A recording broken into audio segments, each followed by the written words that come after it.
We just got done watching episode 2 of Dune Prophecy, and man, this was another crazy episode. They have been doing a really good job of just establishing a narrative across time and space, for a lack of better words. I don't know what else to say other than that. Like, the narrative is definitely being weaved, and I believe that have I'm loving this show more and more every single week, and it's only been 2 weeks so far. And it's like these 2 hours of content that we have here, it's just good. It's incredible, and they do a damn good job of just setting up everything that's going to be going on. This episode really dwelled on and shined lights on how much these people, how much we don't know about these people. Like, looks can be deceiving. I think could be is a complete understatement for what we got to see in this episode entirely. Like, I'm I really can't believe it sitting here now after watching all of that and seeing what has occurred. I mean, we do start the episode very much so leaving like where we left off.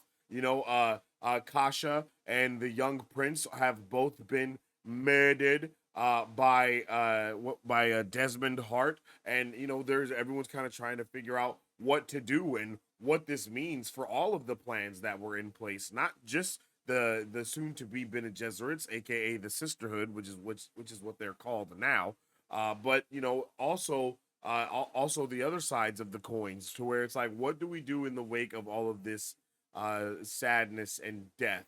And I like that we have continued to see every aspect of these characters. I definitely thought we were only going to be, not only, but I like I said when the episode started, I thought we would get a good balance of the backstory flashbackness of it when going back to modern day as well. Like half the episode in the flashback, and then the other half of the episode modern day. Even though it didn't do that, I think we are still in for a really good story. I love all of these characters again, and seeing them interact with each other, and what they know and what they don't know, seeing how smart they are, and what they can figure out, and all of those things are really awesome. I love it. And we got to also see the dynamic between the sisters try, like, basically expand a lot better. I obviously have already stated that I think I like Valia more, but I did love seeing Tula in this state too. This show, the way these sisters feel like to me, is like if uh if Morgan, wait, if oh, okay, my bad, I'm fumbling the ball right here, but I don't know, Moiraine, excuse me, if Moiraine from Wheel of Time was like a twin, you know what I mean, instead of it being one person, it was a twin. That's how I feel about these sisters. I feel like they are very much two sides of the same coin, and I really like them. I really like the dynamic that they have between each other, and how they talk about things, and how she's like, yo, don't undermine me just because all these other things, like, I'm still capable of doing it. And she's like, and then like it goes back to her, and she looks at her and she's like, no, I know you're capable of it. I need you to lock in. Don't think that I don't think you're not capable. I just need you to know that it's all about the sisterhood, baby. It ain't about nothing else. It ain't about nothing else, little sister. And I love the way that they look at each other, and the way that they kind of both hold each other in admiration, but also they kind of know that there's a little bit more that needs to be going down. I didn't know what we were going to be doing, or where this episode was going to be going. But once we started it off, I didn't get any of those answers really. But you do kind of get those answers, and we are taking Sister Theodora, I believe is what her name is, to the other planet with Mother Superior, and that's something that I did not see coming at all. Like, that was a complete blindside. That was a complete sidewinder. I didn't know that's what was going to be going down. And I think it's a good play though. I like her character. I want to see more of all of these characters, and I wanted to see more of her as well. So seeing her getting to be with Valia, it's definitely probably going to not tame, but mold the type of character that she will become in the future of this series, no matter how many seasons we do end up getting. But after that, when we go to back to the Emperor's palace, and we see how mad this guy is. I mean, he should be mad, right? His son was just murdered, which is not a good thing. But we see him basically threaten him, like, yo, don't forget, it's my starships in orbit, and we will take this planet out of existence, right?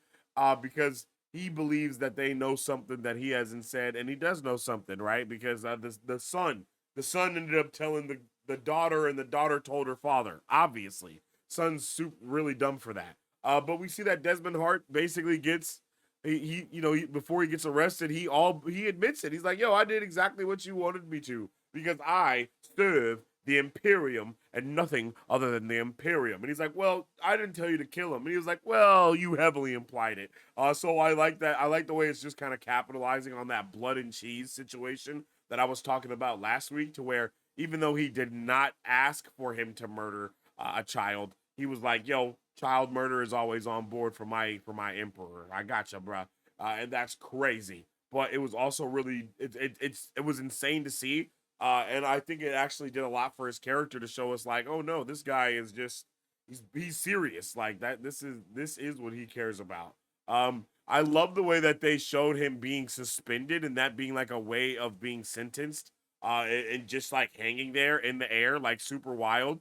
I didn't know that was a thing. I think that the world of Dune is so unique with all these different concepts.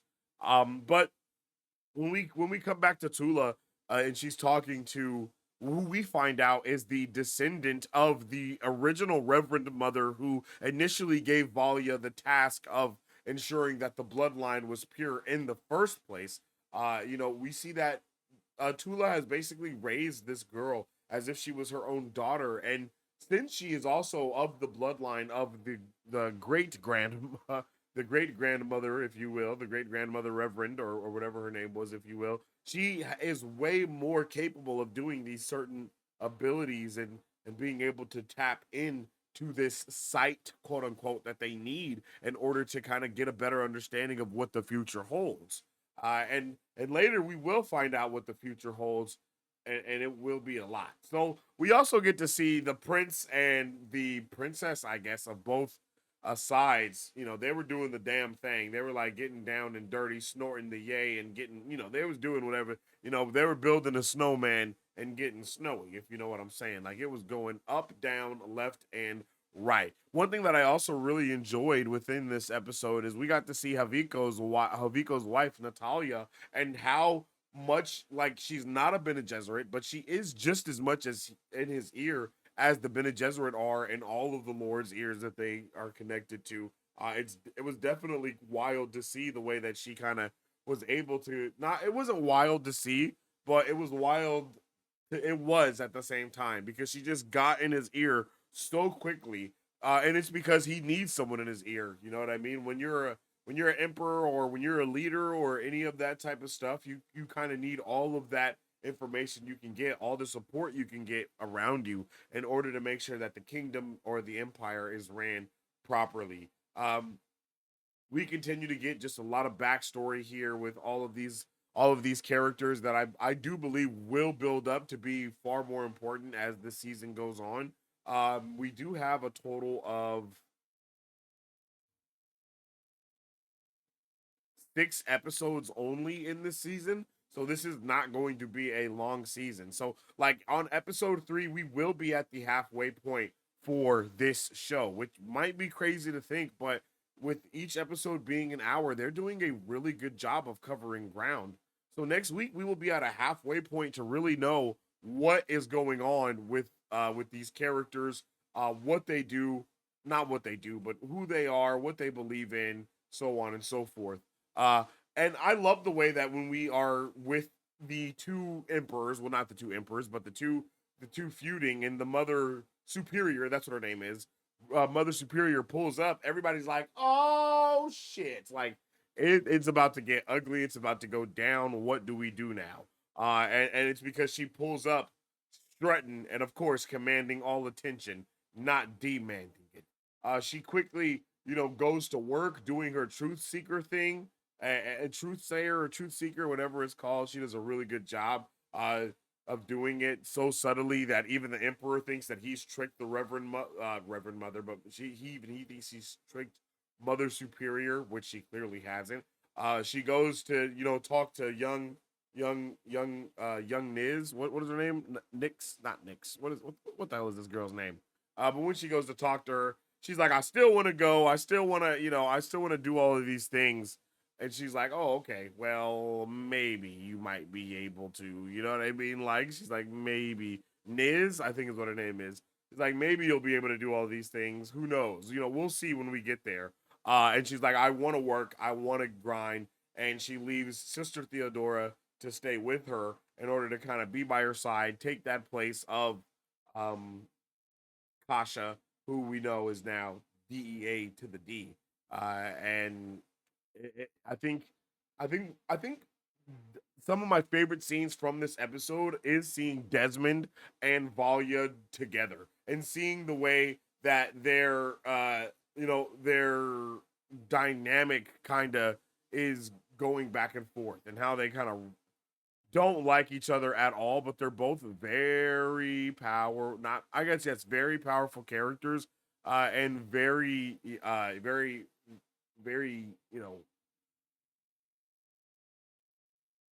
powerful characters, and they're I don't want to say secretive, but they definitely are not showing everything of who they are, what they know, or even giving out the information to know what's going on here. And I absolutely love it. I think they did a really good job of showing us the dynamic between the two, because it's like, hey, like we kind of have seen we've seen already how threatening how threatening she can be. So to see her now be up against him, and for him to like not be folding at all, it's pretty dope. But I think it's also because, of course, they are just the sisterhood right now. They aren't the Bene Gesserit necessarily. So he I don't know what type of powers he has or what he's able to do, but bro, they're cooking. You know what I mean? They are cooking. They are absolutely cooking, man. And I love it. I love the way that they are all kind of just in dynamic with each other. And then we get one of our first crazy double cross reveals of the episode, and that is that our boy Atreides is actually like part of the underground society that is actually attacking the Empire in the first, or the Imperium in the first place. Like that's who he is. He's rocking with them. He's rolling with them. He's giving them information on how to even break in. Like I couldn't believe it. I literally couldn't believe that he was dropping information on the art for them how to break into the building, how to do all the little things that they needed to do. I didn't know that's what we were going with. I didn't know that's what we were going for. I didn't know that's where we were going. But I was happy to see that happening. I was happy to see that happening. Another thing I was really happy to see happening is the relationship being established between Tula and the grandmother superior's great granddaughter. You know what I mean? It was nice to see how much they actually cared about each other. The way that the little girl was like, I always pretended that you were my mom, and then Tula is like, you know what? I also used to pretend the same thing. Really establishing that connection and allowing us to know what will happen. What will probably be happening in these next couple of episodes, when she no doubt regrets having done this to this poor girl, which is really sad. It's really sad. And then we get yet another crazy reveal, and that is good old Blue Eyes is actually also a part of the sisterhood. It's like, bro, you can't trust anybody here, bro. Literally, you can't trust none of them, bro. You can't trust anybody here, because they're all working together. They all have these deeper plot threads and deeper ideals and reasons for fighting, and it's insane to see how many threads are actually occurring at the same time within the show, and I love it. It's definitely giving that Game of Thrones vibe that I think a lot of people have been looking for, as far as political intrigue, not holding your hand, really just expecting you to kind of know some things, but building the universe around the things that you don't know. I think that's one of the best things about Game of Thrones, is that it built the universe around things. It just said stuff, and there was no explanation to things, and you just kind of had to wait for the explanation to come in a later episode. And I feel like that's kind of what we have happening here for us as well. And I love it. I love the way that we get to see them fighting again, and getting to see him pretend to not be, a double agent. And it's awesome when we get these other POVs from characters also, because it really can set the stage a lot better for what could happen next. And he does seem to care for her. It looks like he cares for her or whatever, but I don't think he really cares for her as much as he's pretending to, basically.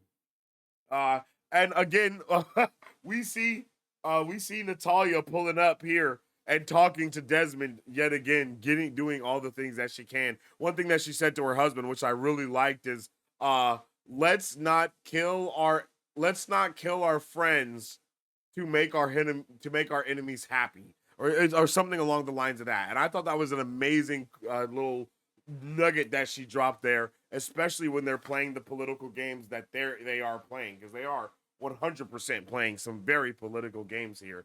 And it was just really nice to see the way that she's able to kind of see through some of those politics that are happening and occurring. And it was very sad to see this young girl kind of go out the way she did. She definitely believed in the sisterhood. She wanted to die for the sisterhood, and she did. Or maybe she did not, but she wanted to put it all on the line for the sisterhood, and that is definitely what she did. She left it on the table. She let us all know what's going on, and I really I appreciate it. I appreciate it, man. They're doing a really good job of setting the tone of this episode. And like I've already said, next week will be the halfway mark for Dune Prophecy. And they are covering all the ground that I believe that they need to. Just coming off the heels of the Penguin and now going straight into Dune Prophecy. It's been a crazy transitional shift between the two, but it's still been a very fun ride, and being able to see these characters so far. And even in these two episodes that we've seen character growth, we've seen sacrifice, we've seen a lot of different things, and it's all been beautiful. And if you guys know me, then you know that I love me a vision scene in a movie or a show. So it was so dope when we got to see this other side of her. I don't know, this other. I don't want to say spiritual necessarily, but it's definitely a different type of dimension of a vision dimension. You know what I mean? Of all these different things happening, to where it's not just a vision. She is actually in some other type of physical and or spatial space. You know what I mean? And we see all these other witches and all the other mother superiors from her past pulling up and talking to her and giving her the information that she's looking for. And of course, it was freaking terrifying looking. Like, they did a really good job of like setting that up and giving us all of the different, all the different basically women there, like, that are just attacking their ancestor. Like, their well, ancestor is in the back, so I don't know what your future ancestor would be called, but it's just wild. It was wild to see how she just really wasn't ready for anything that was happening to her. But nonetheless, she was forced to be in there. We get to see the OG Mother Superior, who I've been calling Grandmother Superior, and we get a really good scene. I also appreciate how there's not a lot of the magic system that's kind of being explained here to us either. But I appreciate the fact that they are explaining, like, when she has this vision, when Grandmother Superior basically speaks through her, she is saying to her, or well, she tells Tula through the other girl basically about Paul, right? She tells her all about Paul Atreides, and then she's like, "Yo, all right, bet. Now that I've told you everything, it's time to pay the price." And she's like, "What? Well, where's my mother?" And she's like, "Oh, your mom." Oh, your mom. Is that what they told you to get you here? That you would see your mom? Damn, I'm so sorry about that. But you know what? Before we kill you, and then she says to Tula, you know what I mean? You stole my future. Now I'm taking your hope. And then they kill her. Like, and then she dies, bro. Blow, she dies. Dead. She can't get out of there. It's over. And it's so sad after she's just built up all the care about, all the care around this poor girl, and just seeing all the other students around, like, just sitting there. Like, damn, bro. Like, it's just so sad, so heartbreaking to see this transpire in the way that it did, bro. I like literally, it breaks your heart, bro. It really does. It really does. I love the way that after I love the way that we finally see the Emperor with a backbone, right? Haviko, right? My guy Haviko has been a sucker this entire show, but we finally see him being like, ah, bro, all right, check this out. You're not about to just talk to me like I'm not the emperor of the Imperium. You feel me? Like, bro, look at him. He's like, oh, okay, homie. Look, look at my guy. Look, I'm about to have my guy pull up. You want to know who murdered your son? Come in.